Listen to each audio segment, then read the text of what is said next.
Yes. So, can we all welcome Emma?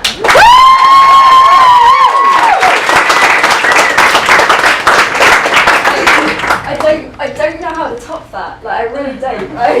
I was gonna say that like I'm a poet that kind of speaks unspoken truths, but I don't think I could even after that. Like, I don't. Anyway, yeah, it's good to be here. I'm gonna basically read you a poem called it's called Cultivating Kindness. So yeah, hope you guys will enjoy it. Tell me, what do I cultivate in my rolling day-to-day mental state? We all grow into something. We all fold into something. Now, I see you're all like, what? At the prospect of my poetry. It's a bit like Keats meets Wordsworth rapping for humanity, and I know you're bound to get irate from me using words that you secretly hate. I can see it all in your eyes. All sighs now that I've set you up as spies on my impending teenage angst rising. But now I swear it's all honest, and although it may be a little My Chemical Romance, so I'll save your neck and provide some context with more relevance to the subject, so hold tight. I used to confuse, that's not even a word. I used to confuse, there we go, folding with bending my neck into prejudiced tiger-like jaws. I felt lost in tall grass conversations as popular critics stalked around my floors laughing at my small talk. And they kicked over my words as if they were the weak joints behind my knees.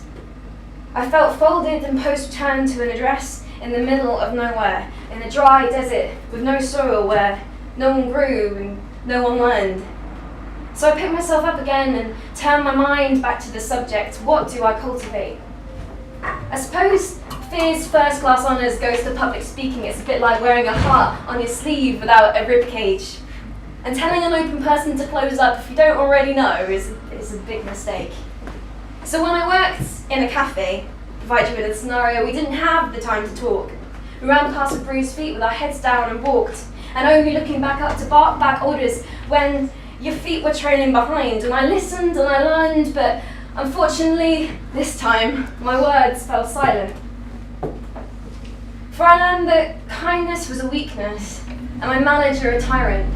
And when I asked him how his day went, his arrow tongue hit his target. She's not breathing, shout the Paramore paramedics as alarm lights flashed a motionless expression, white and red, and I refused to just get back up for a while. Human empathy rolled into the numbing chill of winter, and 2 years later I let go of the fear of feeling smaller. Until I ignored a friend that walked past a cafe, and our eyes locked as I watched her and did nothing.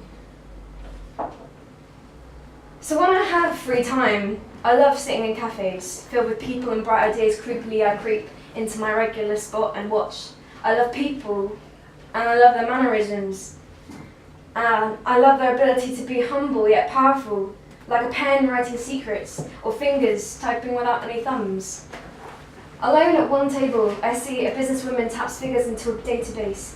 And at another I see gazes flicker over lunch dates, lapping up lunches. They unpack their bags along with their thoughts. Imagine, like John Lennon, a room full of people. Except they're too afraid to speak and too busy to listen. Imagine the sobering silence peak as one by one customers leave without knowing the name of the till attendant. Tell me, what do we cultivate? We all grow into something. Whether it's deliria, happiness, love, or hate, we all fold into something. Like as flesh-like parcels, we offer ourselves up to the masses. And we compare ourselves until we're dizzy. We're baking sponges like tarts, and then stuffing our faces with their own decomposed ingredients. Half-baked is what we become, and half-baked will leave us tasteless. So what would it be like to live in a world where everybody seems faceless? But I'll scream, I won't be silenced by the tyranny of insecurity. I'd rather make a melody with my joy than a eulogy to my empathy. And I'm sorry, forgive me, but kindness doesn't really take up very much energy. So take back what you lacked at the scene of the robbery years ago. Cultivate kindness, and then we'll speak properly. Woo!